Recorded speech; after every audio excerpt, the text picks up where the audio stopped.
आज हम लोग पढ़ेंगे लॉज ऑफ एक्सपोनेंट। मतलब एक्सपोनेंट में कुछ लॉज होते हैं जो हर क्लास में सेम होता है। आप 7th में पढ़ रहे हैं, 8th में पढ़ रहे हैं, 9th में पढ़ रहे हैं, 10th में, किसी भी क्लास का अगर एक्सपोनेंट का क्वेश्चन है तो लॉज सेम ही होता है। वही आज हम लोग लॉज पढ़ेंगे। एक्सपोनेंट का सबसे बेसिक या पहला लॉ क्या पढ़ते हैं? किसी भी नंबर किसी वेरिएबल का पावर 0 है तो उसका वैल्यू है।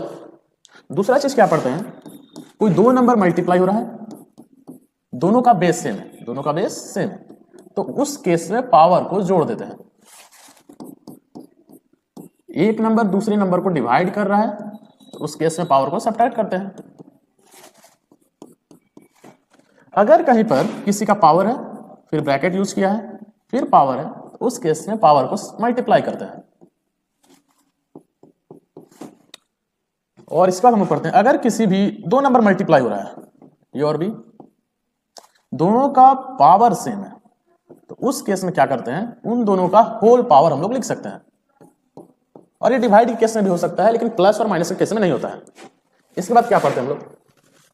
अगर किसी भी चीज का पावर का साइन चेंज करना है, याद रहे पावर का साइन चेंज करना है, या बेस को चेंज करना है, बेस को रिवर्स करना है, तो याद क्या रखना है? अगर हम बेस को रिवर्स करते हैं, उल्टा करते हैं, न्यूमरेटर को डिनोमिनेटर की जगह, डिनोमिनेटर को न्यूमरेटर की जगह पे, तो उस केस में पावर का साइन बदलता है। याद रहे पावर का साइन आप बदल सकते हैं, बेस का साइन नहीं।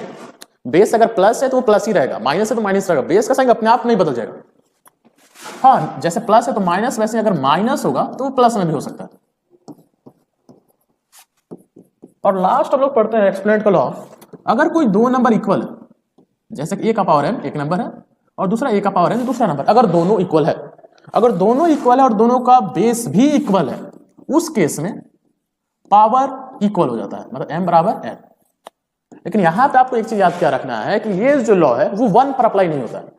जैसे कोई कहा 1 का पावर 0 बराबर 1 का पावर 1 होता है, क्योंकि इसका वैल्यू 1 होता है, इसका वैल्यू 1 होता है।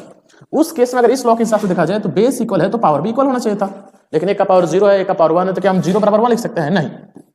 तो बस यहाँ पे एक चीज याद आपको क्या रखना है, ये जो लॉ है, ये वाला सिंगल लॉ, ये 1 पर अप्लाई नहीं होता है। बाकी सारे ठीक है, बस ये वाला लॉ 1 पर अप्लाई नहीं होता, ये आपको याद रखना है। चलिए आज के लिए इतना ही रखते हैं और नेक्स्ट क्लासेस में क्वेश्चन सॉल्व करेंगे एक्सपोनेंट्स का, ठीक है।